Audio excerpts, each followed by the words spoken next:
Imana ishimwe cyane. Akira ayo mavuta nawe, akira uwo mwuka utuma abazimu bakubura kandi uhari. Abarozi barabihagambiriye ariko ntago bazakubona. Kumishagije amaraso ya Yesu kuvanye muri network y'abazimu ntago bazakubona, ntabwo uzapfa. Wokomeza gukiranuka gusa. Gukiranuka ni protection. Amina. Ubu turi hano ngo tubabwire ukuri, turi hano ngo duhishure amabanga y'isi y'umwijima, turi hano kugira ngo dusenye ubwami bwa Satani, twubake ubwami bw'Imana. Ndabizi ko ibibazo bitazabura, ndabizi ko intambara zitazabura, ariko njyewe mpagaze ni hamwe Pawulo ahagaze avuga ngo nibagirwa ibiri inyuma ngasingira ibiri imbere.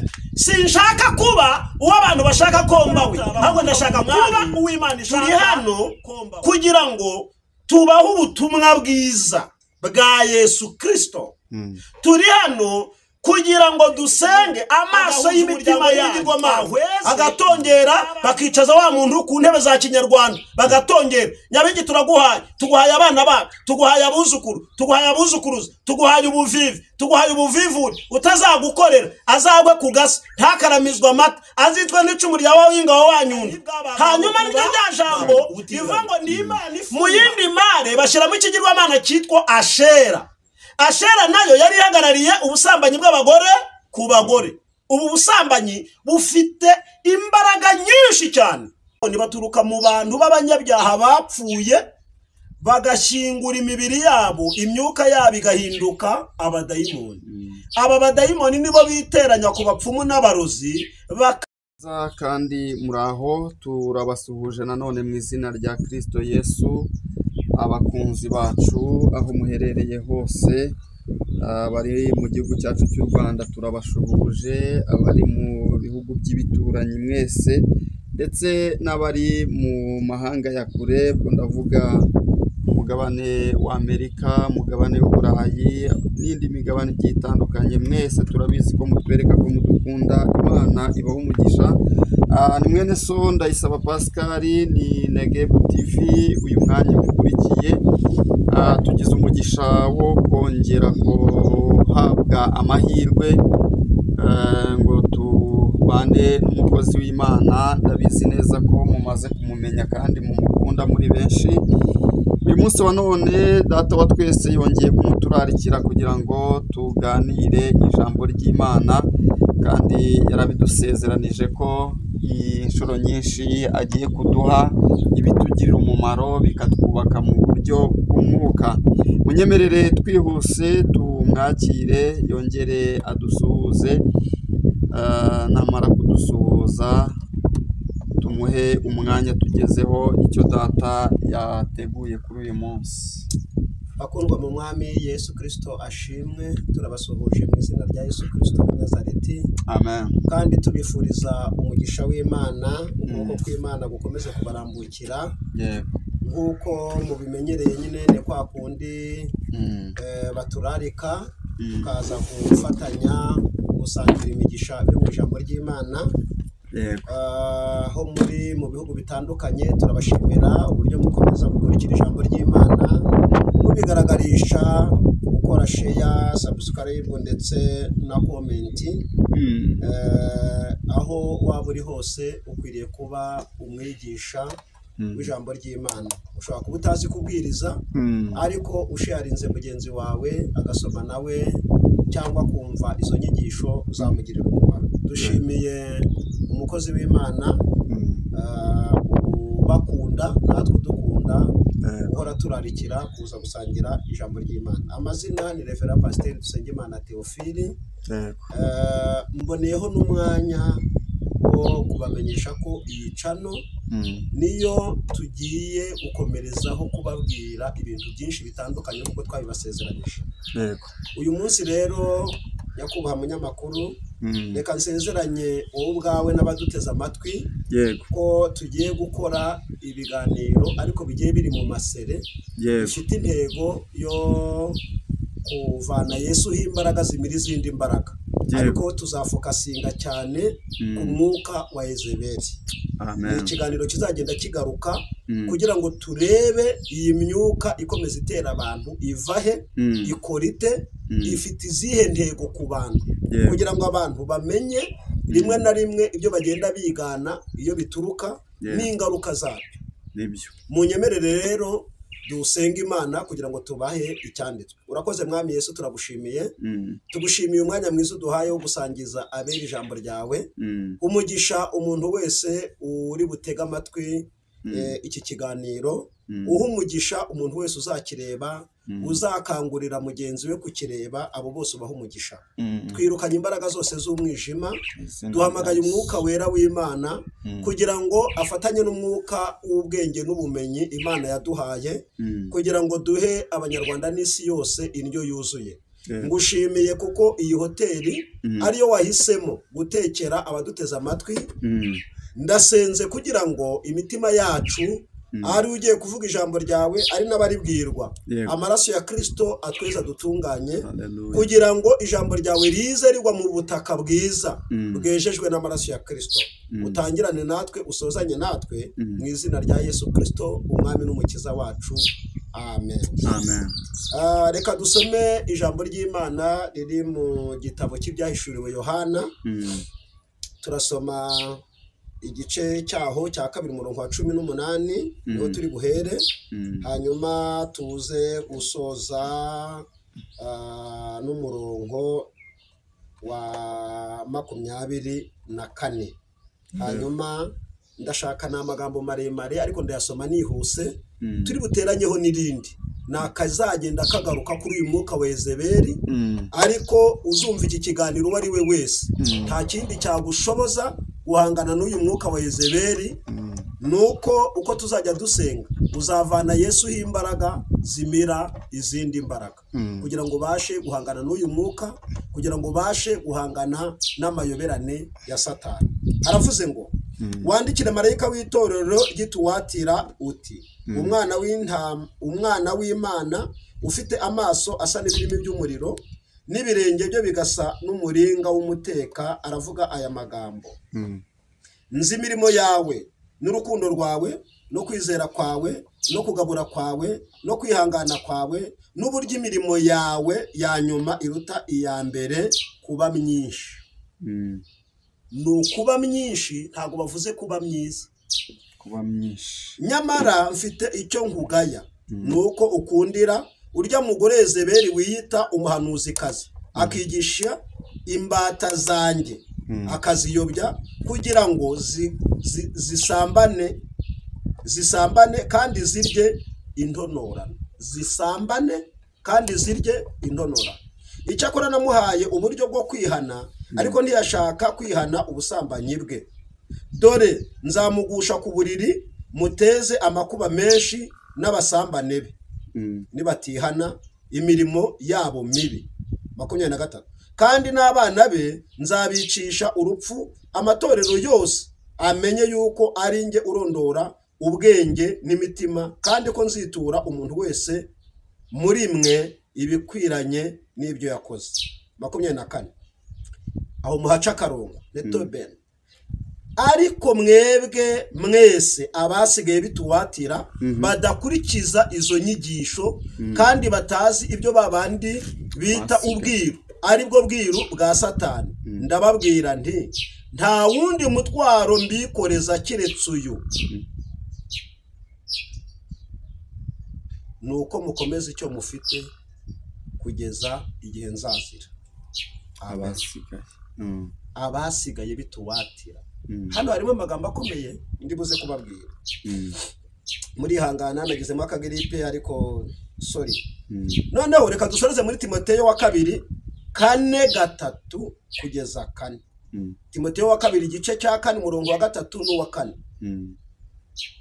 Kuko igihe kizaza batazihanganira inyigisho nzima, ahubwo kuko amatwi azaba barya, yifuza kumva ibibanezeza, bazigwiriza bigisha bahuje n'irari ryabo, kandi baziziba amatwi ngo batumva ukuri, bazayoba bakurikize imigani y'ibinyoma. Imana itugirire neza.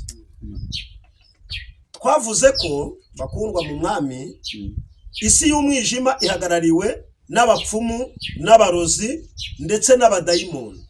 Twerekanye muri kaminuza ya teoloji, twerekanyemo isomo ryitwa demonology. Demonology ni ibyara icyo bita ivory ghost. Ivory ghost twayerekanye ko ari abadayimoni.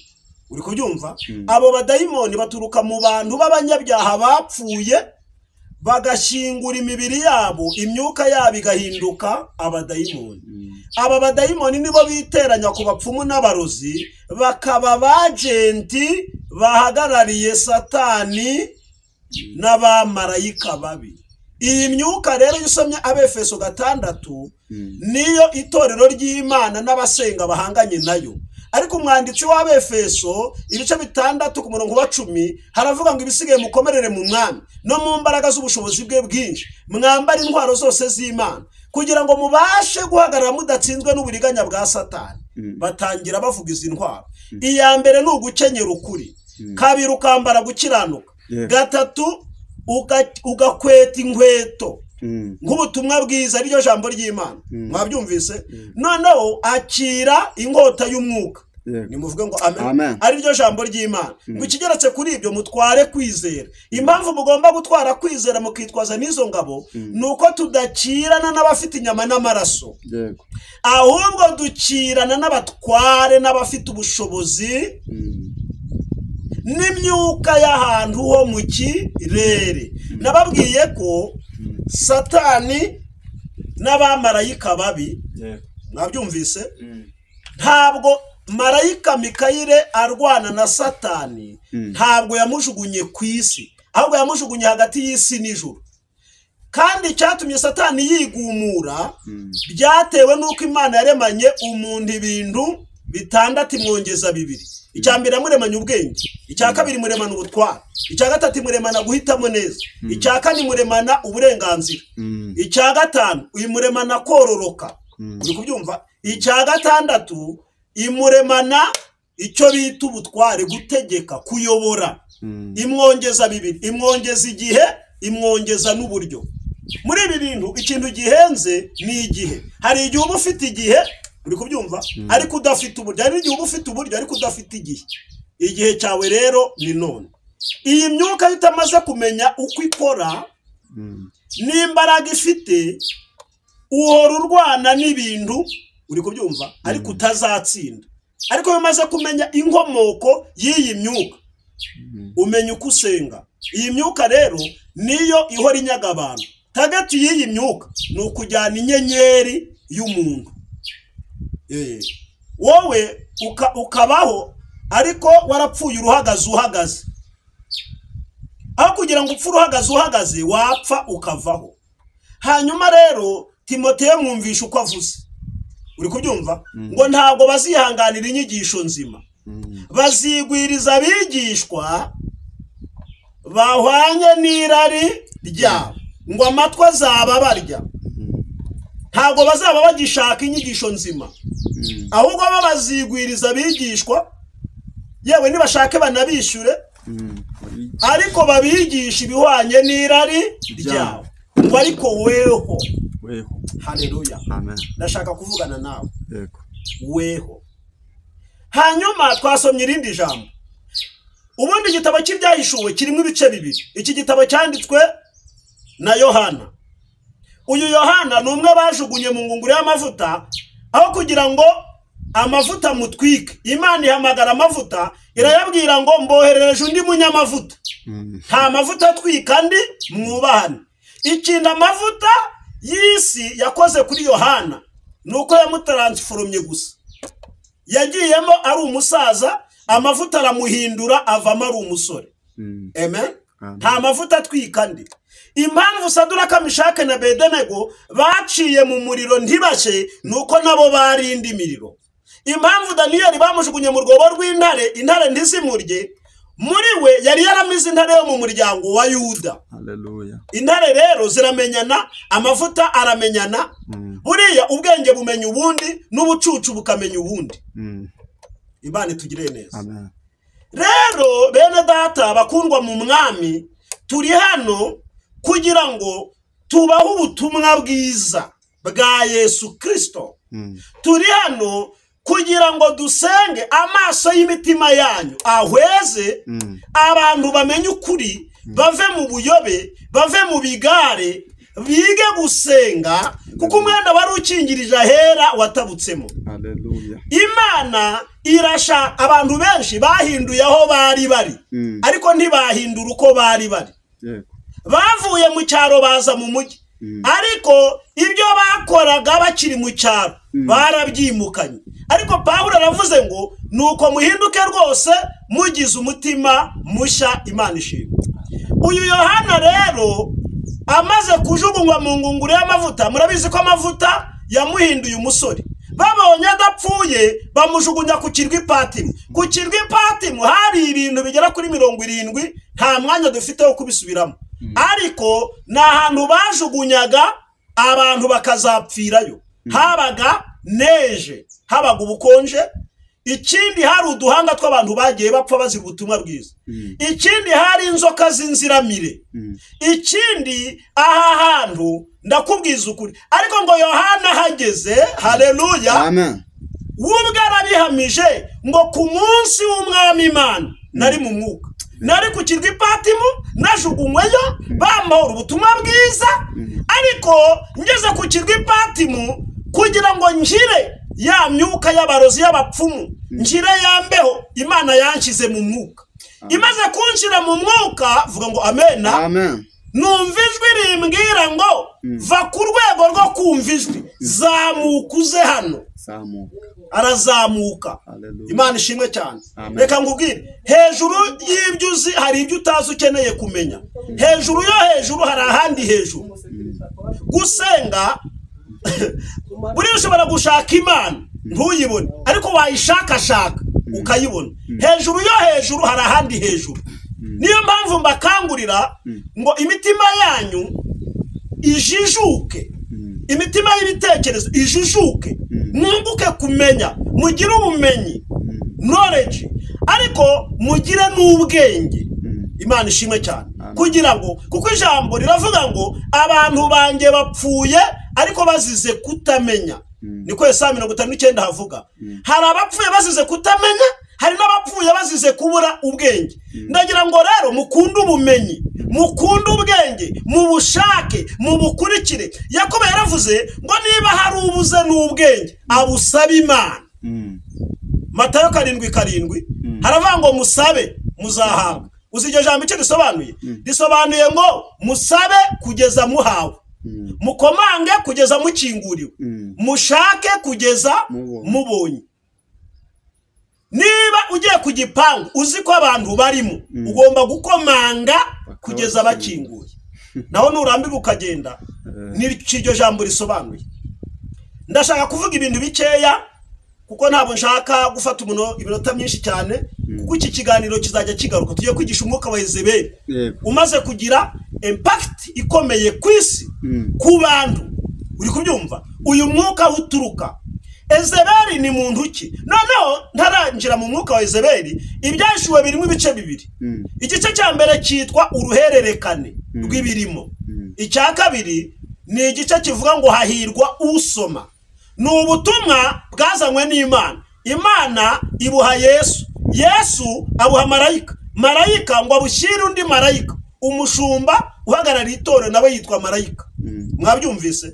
Ariko ijambo ryavuze ngo nimuvuge ngo amen, wandikire.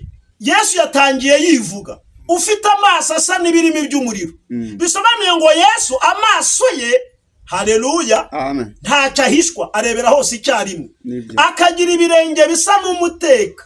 Nimuvuge ngo amen, aho harimo ibindi bintu tutinjiramo. Aravuga aya magambo, ageze kuri iri torero yararishimiye ibintu bitanu.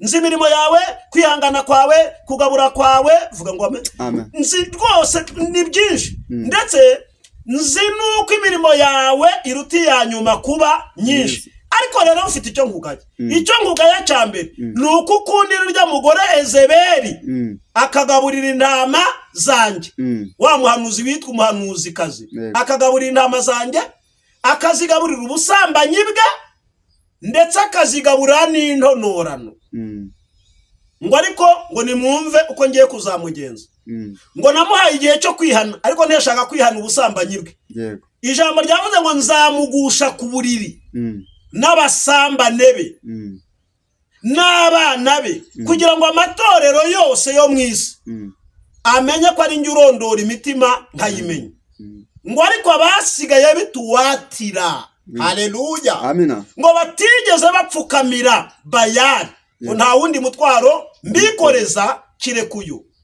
kumenya gukomeza icyo ufite. Iyo tugarutse kwa Daniyeli wabyumvise, iyo tugarutse kwa Daniyeli tuzagenda tubicukumbura tujye ku nzozi Daniyeli yarotoye, umwami arota inka 7 zinanutse n'inka 7 zibyibushye. Biriya bisobanura imyaka y'uburumbuke bw'ijambo ry'Imana. Nyuma y'ijambo ry'Imana ry'uburumbuke hakazaza indi myaka 7 yo kubura ijambo ry'ukuri. Wakibaza ngo umva ijambo ko rivuga ngo dore iminsi zaza ni kuwiteka avuga ubwo nzateza inzara mu gihugu, ngo iyo nzara ntabwo izaba ari inzara y'ibyo kurya, ahubwo izaba ari inzara yo gushaka ijambo ry'Imana. Ngo abakobwa n'abasore, abagabo n'abagore bazazarajara hose ku nyanja imwe bajya ku yindi bashaka ijambo ry'Imana ariko ntibazaribona. Hano rero twavuze ngo ijambo ryavuze ngo bazigwiriza abigishwa bahwanye n'irari ryabo. Ariya mahunda 7 wibuka ko warose inka 7 ni nawe warose amahunda 7. Aya mahunda 7 rero yamize andi mahunda 7 byasobanuraga inyigisho z'ubuyobe. Tuzareba icyo bita Illuminati ya Antikristo, byose tuzabirebera hamwe. Yatangiye muri 540 ikagenda ibyara Freemasonry Rosicruwa, ibyo byose tuzagenda tubireba. Okay, noneho reka twinjire kandi sinshaka gutinda, ndabaciramo mu nshamake.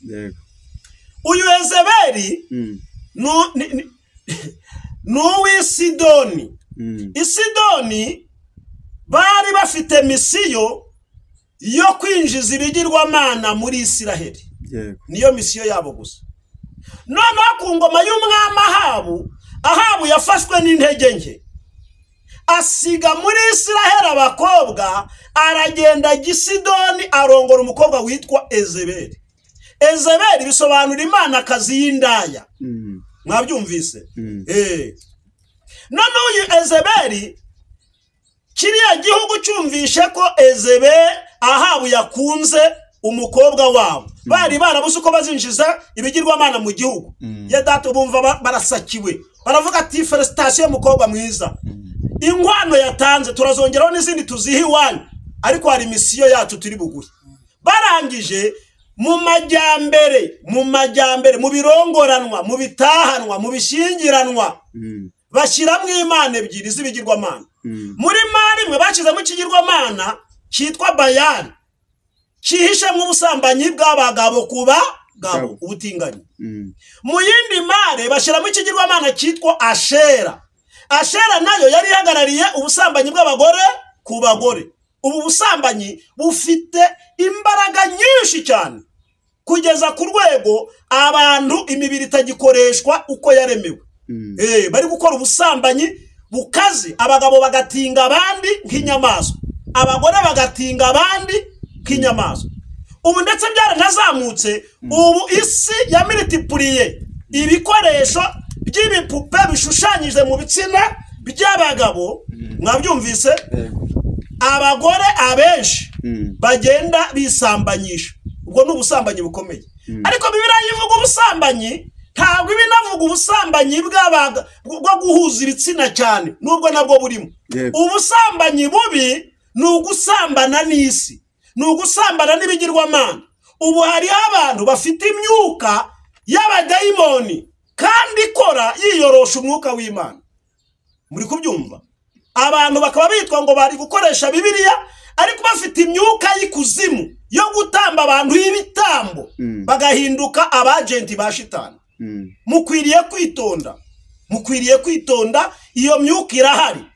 Kandi Satani uburyo ari mubi nta kintu original agira. Ntabwo yagukoresha atakubonamo inyenyeri n'ubundi yo kumenyekana.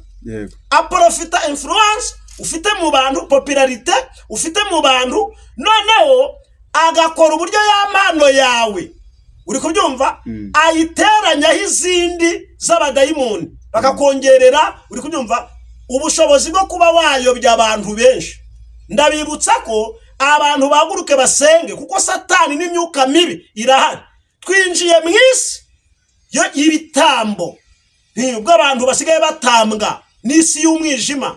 Isi y'umwijima ikoresha ibitambo. Ubu hari abantu bagiye bamurikirwa za Satani. Kandi tuzabibutsa ko agakiza kataraza mbere ya 40, ibi bihugu bya Afurika byasengaga za Ryangombe, Gihanga wahanze u Rwanda, za Nyabingi, za Nyaburezi. Hakabaho uburyo bahuza umuntu n'ibyo bigirwamana, bakubaka uruhimbi rwa Satani, uri kubyumva, muri urwo ruhimbi bagashiramo amata, bagashiramo inzoga, bakabaga, bagashiramo intebe za Kinyarwanda, barangiza bakazana uwo bita umuse, twakita MCU, agahuza umuryango n'ibigirwamana, agatongera, bakicaza wa muntu ku ntebe za Kinyarwanda, bagatongera. Nyabingi turaguhaye, tuguhaye abana ba, tuguhaye abuzukuru, tuguhaye abuzukuruza, tuguhaye ubuvivi, tuguhaye ubuvivuri, utazagukorera azagwe kugasa, ntakaramizwa amata, azitwa n'icumu rya wawinga wa Nyundo. Hanyuma niryo rya jambo rivuga ngo ni Imana ifuha mpora abana gukiranirwa kwa base. Ubwo nabwo ni ubusambanyi. Nukuvuga ngo hari imiryango yagiye isambana n'izindi mana. Abantu bakajya gucisha imbaraga zikuzimu, zirirwa ziyobya abantu bahuha bagwa, abandi bikubita hasi nta efe, ibintu by'imyuka y'abadayimoni.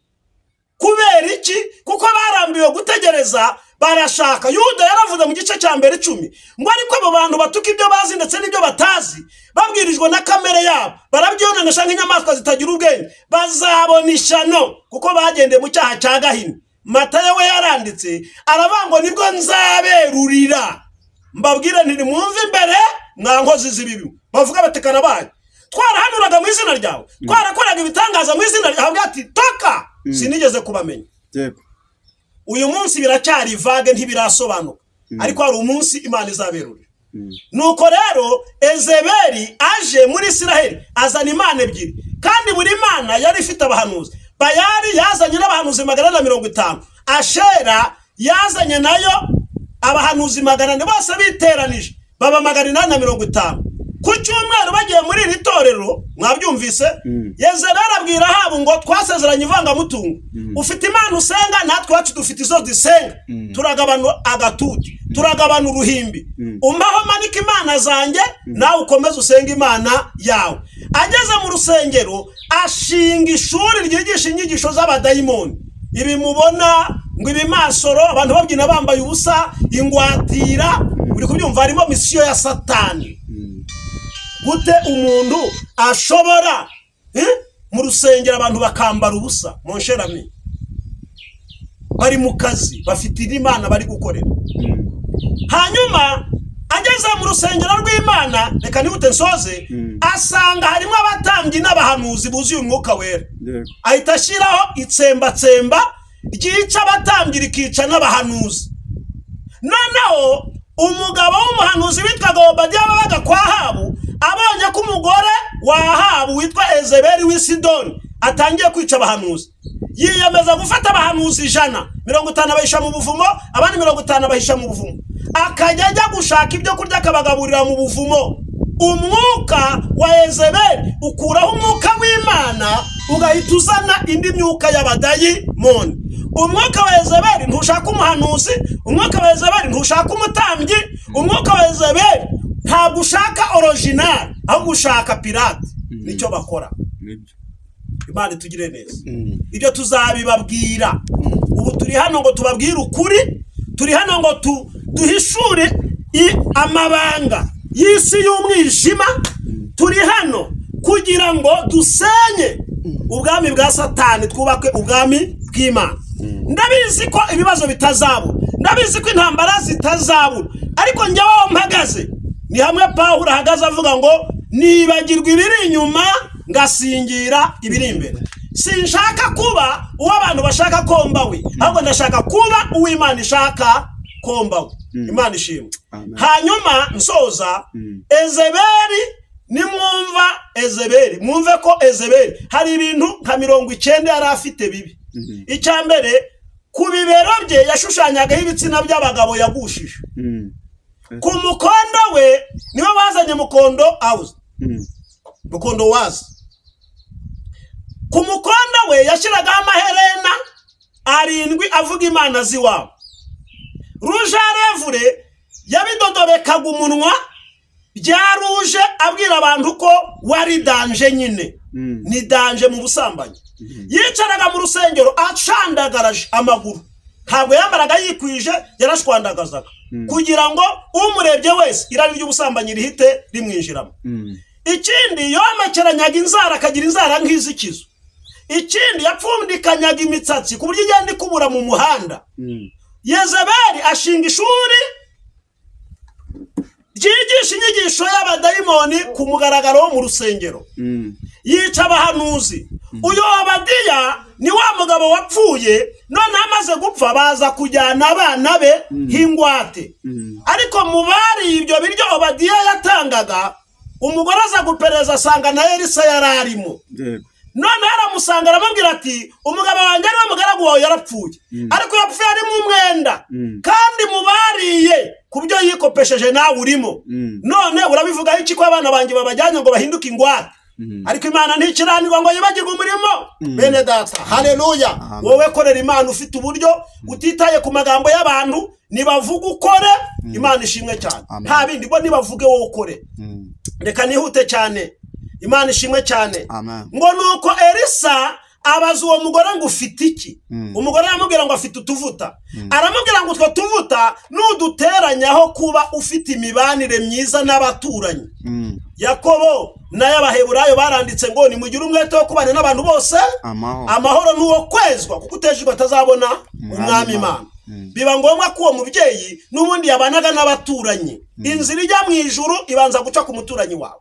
Ndagira ngo utangarize wowe ufite abanzi, kandi dusenye n'ubuhanuzi buhora bugusopanya n'abantu. Abantu barakuroga, abantu nta muntu kwanga, shitani n'ukwanga. Ariko shitani ntabwo akorera mu biti, akorera mu bantu. Ariko wireba shitani, ahubwo reba shitani ukorera, nako wireba umuntu, ahubwo reba shitani ukorera mu bantu. Imana tugire neza. Ubuhanuzi bw'amatiku, ubuhanuzi busenya, ubuhanuzi buvuga igihugu nabi, ubuhanuzi buhangara, umwami bugahangara abatambyi, bugahangara abahanuzi. Uwo mwuka n'uw'abadayimoni. Imana yubaha umwami yashizeho, Imana yubaha umutambyi yashizeho, Imana yubaha abahanuzi.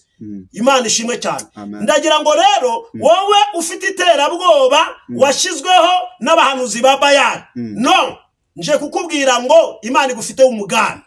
Imana niyo yakuremye, Imana niyo kwicaje kuri iyo ntebe. Iterabwoba ry'abazimu, ibyo biri kugukanga, abo bari kukubwira biracitse, nta biracitse. Biracitse, bicitse ku mupagani. Abanyabyaha nta gihe bitacitse, ariko umukiranutsi w'Imana, haleluya, tarakosya, Imana iramurinda, Imana ibana nawe. Imigani ibice 12:34 harabanga gukiranuka bishyira ubwoko hejuru, ariko ibyaha bikoze isoni amoko yose. Igihugu gikiranirwa kiba hasi, igihugu gikiranuka gishyirwa hejuru. Umuntu yakiranuka aba hejuru, yakiranirwa aba hasi. Kandi nta mahoro y'umunyabyaha ni kuwiteka avuga. Ubwo rero iterabwoba rihagarare ku gihugu, ku itorero, ku muntu ku giti cye. Iterabwoba rihagarare. Nta biri kuba bitabaye, nta bizaba bitigeze biba, ariko umukiranutsi w'Imana ararinzwe. Imana ishimwe cyane. Nirwa mbibona abantu barindagira batazi n'ibyo bavuga rimwe na rimwe, ariko ndagira ngo tangarize abanyarwanda n'abaduteza amatwi. Haleluya, amen. Buri teka ntabwo Imana ishobora kurimburana abanyabyaha n'abakiranutsi. Imana ishimwe cyane. Byumvikane. Kandi kugira ngo mutazacanganyukishwa n'imyuka iyobya ihari ya Satani, umuhanuzi nyamuhanuzi agomba kuba yujuje ibintu bikurikira bitatu. Icya mbere ni ukwerekana ikibazo, icyagiteye, n'icyo wakora ngo kiveho. Naho umuntu araje ngo urapfuye, arigendeye ubwo se ntabwo ushize muri confusion wishwa niki uri kubyumva ijambo riravuga ngo nimuze tujye inama ni kuwiteka avuga naho ibyaha byanyu byatukura tuku birahinduka umweru abo barashaka kuba nka Yona yababajwe nuko bitarushishi bahindukiye ati n'ubundi narimbizi kuri umugwaneza kuri umunyambabazi kuzabagirira imbabazi biramubabaza hari abantu rero urwego abantu bavuza hinduru basenga rungana n'urwego rw'ihahamuka ry'ibibazo bafite umuntu yafite inzara ashonje ahanura ibyago mu bagaburire barashonje nuko bimeze Imana hari amaraso ya Yesu ari kweza abantu twegerezwe n'amaraso ya Yesu amishagizwa avuga ibyiza kurusha ayabere umuntu akiri mu mwuka birashoboka igisambo cyihariye ku munota wanyu umuntu agihumeka wica imanza vuga ngo amen ko birashoboka ko yahita akizwa Imana ishimwe cyane hanyuma uyu mwuka wa Yezebeli Eliya umuhanuzi w'itishubi mugufiya yareshaga nanjye w'impembwe ukenyeje uruhu aravuga ati nzahora nihisha kugeza ryari ava mu buvumo ajya kwa Ahabu ahageze aramubwira ngo ntabwo yaciye kuri gate ngo asakwe n'abajepe yari afite umwuka uguruka ngo abarinjiye kwa Ahabu ngo ahagera amubwira ati narinje bati waruje gukora iki bati naryamye muri bitotsi ntekereza uburyo wimuye Imana ukimika abahanuzi ba Bali n'abashera biturukije kuri Yezebeli warongoye mbafatira icyemezo aha baravuga ati se umfatira icyemezo wanteye kudeta Eliya tirekada uri premier ministre asatirekada uri president wa Senate asatirekada uri governor asatino uri meya asatirekada uri gitifu serekada uri mutwara sibase atirekada ahubwo nshingiye ku butwa haleluya ntabwo ni ijambo ry'Imana n'amavuta nasizwe y'umwuka wera ubu icyemezo ngufatiye hagaritse imvura imyaka 3 n'amezi 6 kandi nabwo nimukomeza agasuzuguro k'ibihekane izongera kugwa ruko mbitegetse aha baravuga ati yo waribeshye akibivuga aravuga ati n'ikimenda kizinze ibyo Eliya yabikoze ashingiye kuki Matayo 16:19 nzaguha imfunguzo z'ubwami bwo mu ijuru icyo uzahambira mu isi no mu ijuru kizaba gihambiriwe dufite ubutware bwo guhambira no guhambiriza ibyashuye ibice 6:11 harabango bafite ubushobozi bwo gukinga ijuru ngo imvura itagwa mu minsi yo guhanura kwabo kandi bafite ubushobozi bwo guhindura amazi kuba amaraso no guteza ibyago Mose yahinduye amazi kuba amaraso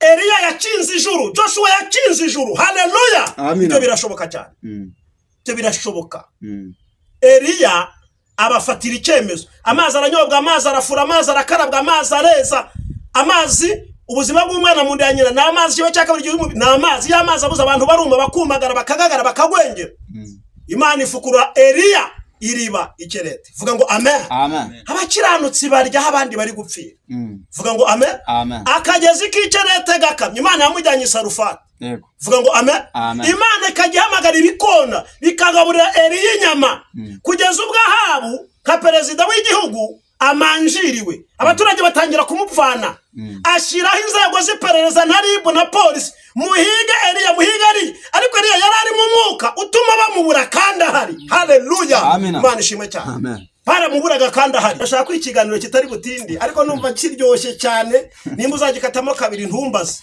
ariko vuga ngo amen byarangiye Eliya avuze ati rero baramuhiga za kuba ariko nzakomeza kwisha kugeza ryari ari reportinga kumanywa izuba riva yireportinze ahura na Ahabu bashaka kumukanga na confidence zuko ari umwami ariko Eliya yari afite self confidence z'umwuka aravuga ati we pay attention tunkange urambwira ngo ninjye wateje umuruho no ntabwo ari njye ahubwo ni wowe n'inzu Yesu kuko barongo Yezebeli azana ibigirwamana mu gihugu Imana iva mu gihugu irahunga irahukana ngarutse rero kuvana Imana mu buhungiro vuga ngo amen Imana ishimwe cyane ngarutse kuvana Imana mu buhungiro haraje bati nimba ubihakana hamagara Yezebeli uhamagare abantu ziba Bayali n'abashera tujye muri stade yo ku musozi Karumeli iri busubirisha umuriro haleluya niyo Mana ndahanurira abanyarwanda n'isi imbaraga z'Imana zigiye gutandukana n'ibicupuri by'abazimu. Umuntu wese ukoresha ibicupuri bigiye kuba amazi, turaje tubisengere bisenyaringa bipfubusa. Abo watambye tugiye kubatambura, abo warogesheje tugiye kubarogora. Ura ntagira umuntu uzakubeshya, umuntu uroga abanarogora, n'urogora baroga. Dufite impano rero, vuga ngo amena, so guteza ibyago tukanabikiza. Imana ishimwe cyane. Reka nsoze. Byarangiye agiye ku musozi wa Karumeli, ibyahabaye mwese murabizi. Yaravuze ngo iri busubirisha umuriro, niyo Mana nyamana. Abwira ababayali n'abasharati, muri benshi mufata imfizi barayitamba. Ku isaha ya 8:49 arabwira ngo musigaje iminota 2. Umunota umwe nimubyaza umusaruro, mbahinduye inkotsa mukotsore. Barakotsora, Imana yabo ntiyaza. Arabwira ati hasigaye amasegonda 40. None mufata ibyuma n'inzamba n'ibikwasi mwirasage. Barirasaga, Imana yabo ibiro kibiriti cya 15 cyo gutwika igitambo. Bibinyoma ngo ariko isaha ya Eli yigeze. Haleluya. Bafata amabuye 12. Nimuvuge ngo amen. Asa n'igicaniro. Imana ishimwe cyane. Baravuga ngo ubwo Eli y'ibintu byo bitangiriye mu gusana imitima n'ibitekerezo, kunga ubumwe n'Imana, ibintu by'uyu mugabo birarya. Nimuvuge ngo amen. Imana ishimwe cyane. Nuko ngo aravuga ngo Mana ya Aburahamu, Imana isezeranye. Mana ya Isaka, bisobanura isohoza. Mana ya Yakobo, bisobanura ihindura amateka n'amazina. Mana ya Eliya, nibimenyekane kuri Imana, kandi nanjye nkaba umuhanuzi. Nimuvuge ngo amen. Ifiriti ya dogiteri ibitse mu ndwara. Amen. Uwo munsi nyine yabonye promotion. Hanyuma ubutaha nzabereka weakness za Eliya. Kuko Eliya ziriya mbaraga yakore, buriya ntugafata imbaraga ukoresha wica imbogo ngo abarizo wicisha imbeba. Ntago abadayimoni bose bicwa no gusenga, ab'umwanda bicwa no gufura no koga, abo kurakara bicwa no guseka, abo kunuka bicwa no koga ukitera agaparufu kanambara neza. Eliya rero yisha abahanuzi ba Bari 450 n'abashera 400, yakibashyiraho semineri bari gukizwa kazamurika benshi imbere y'Imana, kuko ijambo revanga bahinduriye benshi gukiranuka bazaka kinyenyeri. Bakundwa bene data, ijambo riturutse ku mutima w'Imana narimbahaye niryo, mwakira imbaraga zimira izindi imbaraga. Reka dusenge mu magambo 3. Mwami Yesu, kurikira ijambo ryawe kugira ngo imitima iryumvishe ihinduke nahindukire mu izina rya Yesu. Amen. Atubahe nomero za telefone, ushaka kuba ufite icyifuzo cyangwa igitekerezo, waduhamagara kuri 0782 30 15 81. 0782 30 15 81. Nakagaruka. My God bless you. Amen.